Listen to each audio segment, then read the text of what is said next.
أعوذ بالله السميع العليم من الشيطان الرجيم. قال الله عز وجل: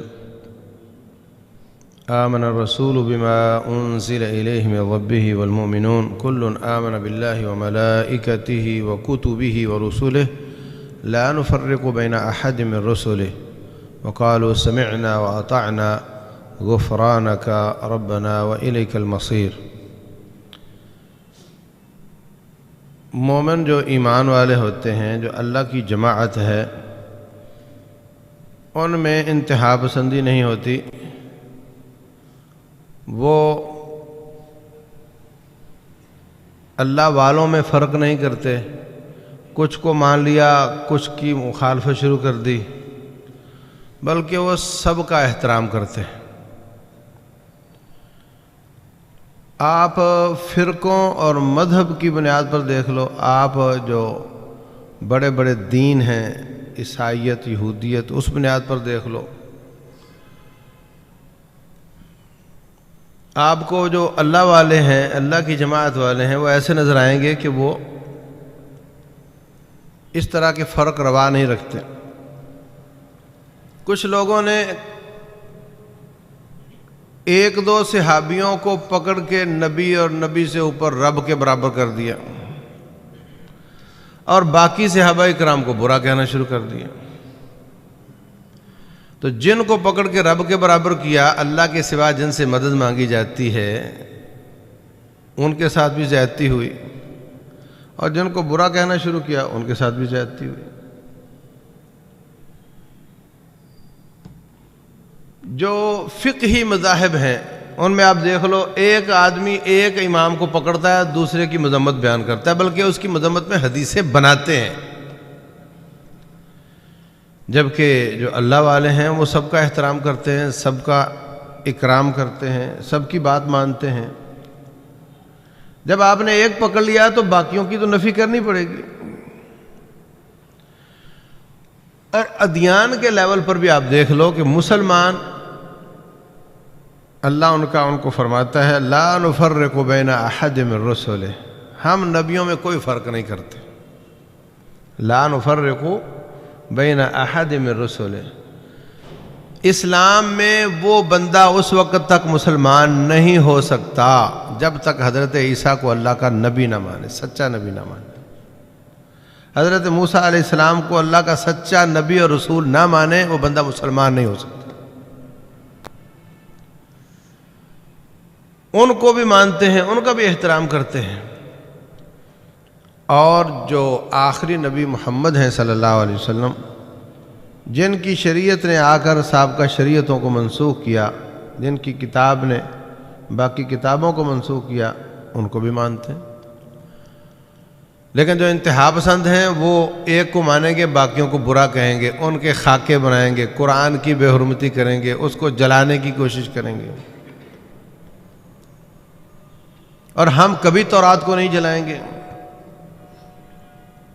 ہم کبھی انجیل کو نہیں جلائیں گے. حالانکہ تورات اور انجیل ناخالص ہے، اس میں انہوں نے امینڈمنٹ کی ہوئی ہیں، اور قرآن خالص ہے. اس کے باوجود اس ناخالص کتاب کو بھی ہم نہیں جلائیں گے، ہم اس کی مذمت بھی نہیں کریں گے. رسول اللہ صلی اللہ علیہ وسلم سے کسی نے پوچھا کہ اہل کتاب روایتیں بیان کرتے ہیں تو ہم کیا کریں ان کے بارے میں؟ فرمایا: لا تصدقوہم ولا تکذبوہم. نہ ان کو سچا کہو، نہ جھوٹا کہو. اس لیے کہ اگر آپ نے سچا کہا تو ہو سکتا ہے ان کا اپنا اضافہ ہو اور اس کو آپ نے سچا کہہ دیا، اور اگر آپ نے اس کو جھوٹا کہا تو ہو سکتا ہے وہ اللہ کی اتاری ہوئی آیت ہو اور آپ نے اس کو جھوٹا کہہ دیا ہو. اس لیے آپ اس میں خاموش.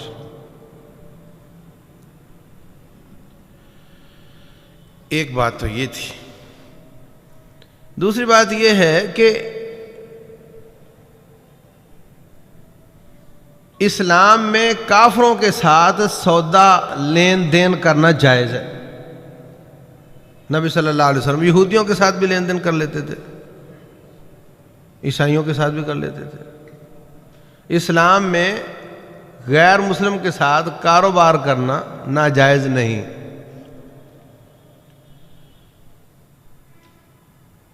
تیسری بات یہ ہے کہ نبی صلی اللہ علیہ وسلم کی محبت ہماری ذات سے بھی زیادہ دل میں نہ ہو، والدین سے بھی زیادہ دل میں نہ ہو، تو بندہ صحیح مومن نہیں ہو سکتا۔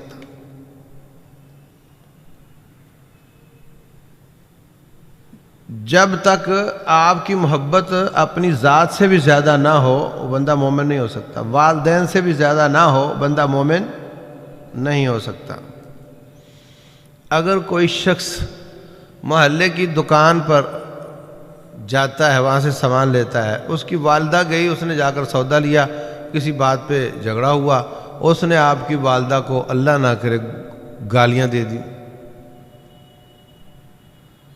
آپ کا رویہ کیا ہوگا؟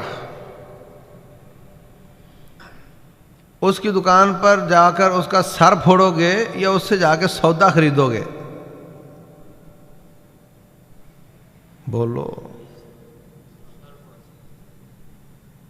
یا فتویٰ پوچھنے جاؤ گے کہ ایسی دکان سے سودا لینا جائز ہے یا نہیں؟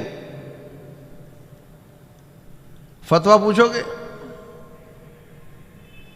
یا فتویٰ پوچھنے کی کوئی ضرورت نہیں؟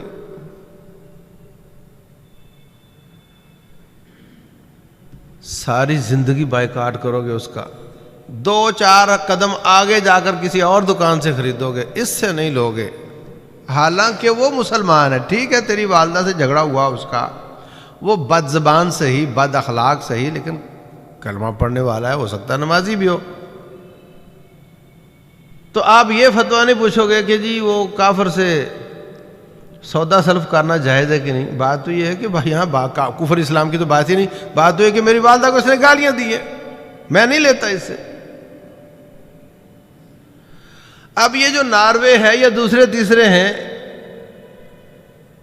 ان کے سامان خریدنے کے بارے میں مسلمان فتوے پوچھنے لگ جاتے ہیں، کئی فون آتے ہیں، وہ جی ٹھیک ہے انہوں نے نبی صلی اللہ علیہ وسلم کے خاکے بنائے، پر ان کے سامان لینا جائز ہے کہ نہیں؟ بائیکاٹ کرو 4 دن، اس کے بعد پھر وہی بات۔ پھر کچھ لوگ زچ کرتے ہیں، کہتے ہیں جناب بائیکاٹ کیوں کریں، مسلمانوں نے کون سی ترقی کی ہے کہ ہم ان کا کو متبادل لے لیں؟ متبادل تو ہے کوئی نہیں۔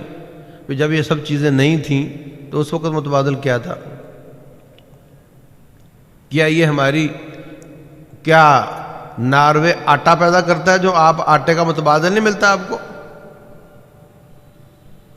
اگر ان کا ٹیلی نار ہے تو متبادل موجود ہیں، پاکستان کا اپنا سیٹ اپ موجود ہے۔ اگر ان کے دوسرے پروڈکٹس ہیں دودھ سے متعلق، گھی سے متعلق، چیز وغیرہ کے، تو متبادل موجود ہیں۔ پہلی بات تو یہ کہ متبادل نہ بھی ہو، جب تیرے نبی کو گالی دی، تیرے قرآن کو جلایا، تو تجھے فتویٰ پوچھنے نہیں چاہیے۔ بھوکے رہ لو، ننگے رہ لو، اگر آپ کو کوئی اور کپڑا، کوئی اور کھانا نہیں ملتا، اگر نبی علیہ الصلوۃ والسلام سے اور قرآن سے محبت ہے تو ان کی چیز تو نہیں لینی چاہیے۔ کھربوں روپے کا زر مبادلہ باہر جا رہا ہے، یہ یہودی تیرے پیسے سے میک ڈونلڈ میں اور KFC میں اور پیپسی میں اور کما کر کے تیرے بھائیوں کے گلے میں گولیاں اتار رہے ہیں، اور ملک کی معیشت گرتی جا رہی ہے، زر مبادلہ باہر جا رہا ہے۔ کیا یہ برگر شرگر آپ کو مسلمانوں کے نہیں ملتے؟ کیا صرف اپنی زبان کے چسکے، اور وہ بھی جعلی طریقے سے کیمیکل کے ساتھ چسکا بنایا جاتا ہے تیری زندگی برباد کرنے کے لیے؟ اس جعلی زندگی برباد کرنے والے چسکے کے لیے تو اپنے مسلمانوں کو قتل ہوتا ہوا نہ دیکھنا چاہتا ہے، اور شور کرتا ہے متبادل نہیں ملتا؟ شرم نہیں آتی؟ اور جب کبھی میڈیا نے شور کیا تو 4 دن چلو ٹھیک ہے، اور بعد میں پھر وہی بات۔ اپنی عادت نہیں بدلنی۔ یہ کون سا ایمان ہے؟ ایمان کا کون سا لیول ہے یہ؟ اب تک ان سب ظالم ملٹی نیشنل کمپنیوں کو اور کارپوریٹ سیکٹر کو یہاں سے دفع ہو جانا چاہیے تھا، اگر مسلمانوں کے اندر ایمان ہوتا تو۔ ان کو اتنا نقصان ہوتا، وہ اپنی فرنچائز کو سنبھال نہ پاتے، وہ تنخواہ نہ دے پاتے، دفع ہو جاتے یہاں سے۔ لیکن ایسا نہیں ہے، بڑے شوق سے جاتے ہیں۔ تو میرے بھائیوں، اگر والدہ سے زیادہ محبت اپنے نبی سے ہے، اپنے قرآن سے ہے، تو پھر اس کا تقاضا یہ ہے کہ مستقل گرا لگا لو دل میں کہ ہم نے ان کافروں کی، اور یہ ایک ناروے نہیں، سارے ہی ناروے ہیں. سمجھے آپ بات؟ سب ناروے ہیں.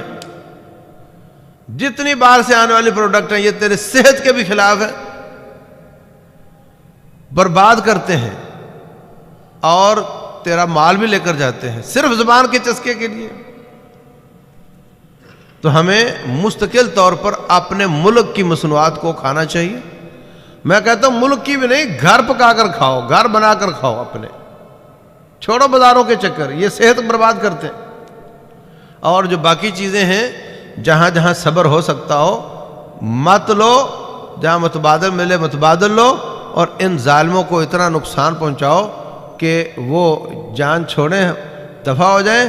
ہمارے اپنے پیسے ملک میں رہیں گے، ہماری معیشت جلدی بحال ہو جائے گی، اور اس سب سے پہلے اللہ تعالیٰ خوش ہو جائے گا.